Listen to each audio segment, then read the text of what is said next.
What is the immune system? It is a complex network of cells, tissues, and molecules that protect the body from pathogens and abnormal cells. It also maintains homeostasis through immune surveillance, recognition of pathogens, and elimination of them. And it can involve elimination of non-self and altered self entities. So we have some divisions of the immune system. So the first division is called the innate or non-specific immunity. This is the first line of defense.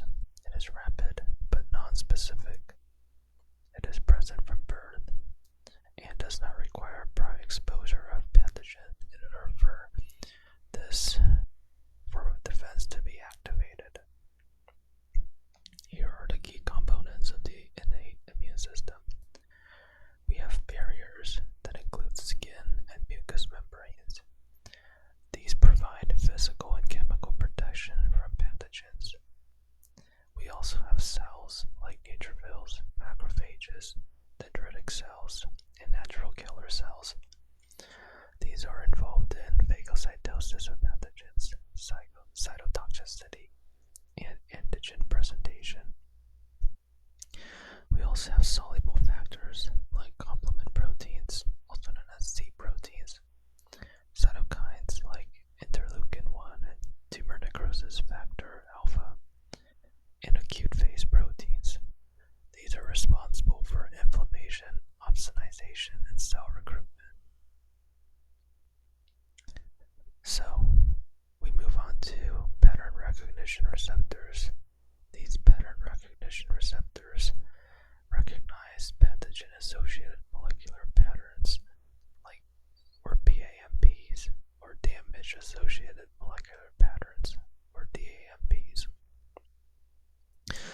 Examples of pattern recognition receptors include toll-like receptors, and these receptors will trigger inflammatory cascades, which is a classic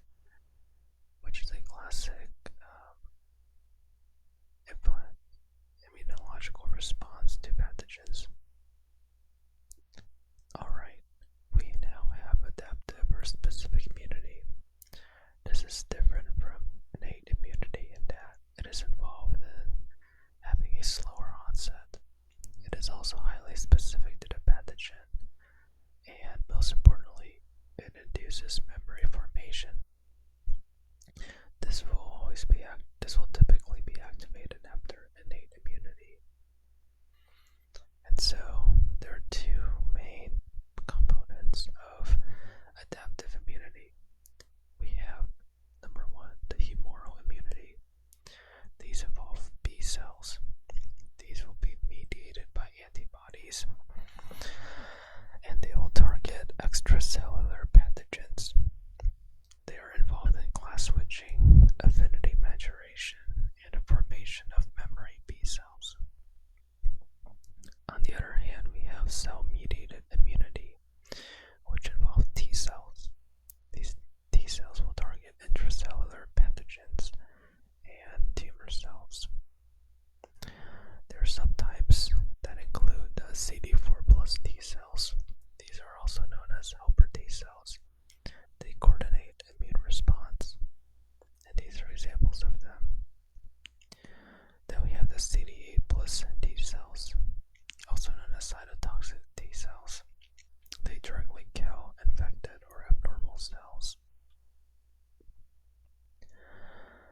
Then we have major histocompatibility complex, also known as MHC. There's two classes of them. So the first class is expressed by all nucleated cells. These will present to the CD8 plus T cells, and they have an endogenous type of antigen. Next, we have the MHC class 2. These are actually expressed by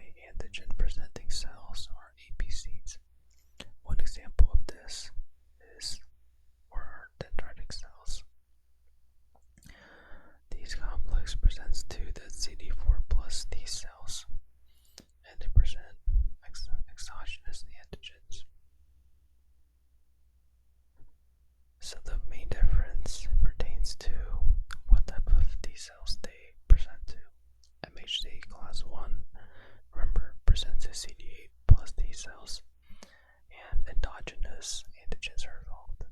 MHC class 2, they will present to CD4 plus T cells, and the exogenous antigens will be involved. Alright, now let's talk about some important immune system organs. First, we have the primary lymphoid organs, and most importantly, they will include the bone marrow. This is where hematopoiesis occurs, along with B cell maturation. For T cell maturation, this will occur in the thymus. This will involve positive and negative selection. Here's more helpful information about the characteristics of primary lymphoid organs, which happen to also be known as central lymphoid organs. Remember, this is where immature lymphocytes develop, and this is where this involves organs where differentiation, proliferation, and maturation of stem cells and immunocompetent cells. Maturation of stem cells into immunocompetent cells take place. Then we have the secondary lymphoid organs. These will involve your lymph nodes, spleen, and mucus-associated lymphoid tissue. So lymph nodes, these will filter lymph fluids, and they are also your site of antigen presentation, targeted by your antibodies. The spleen is involved in filtering blood, and it will respond to systemic infections. Finally, your mucus-associated lymphoid tissue or gut-associated lymphoid tissue, etc.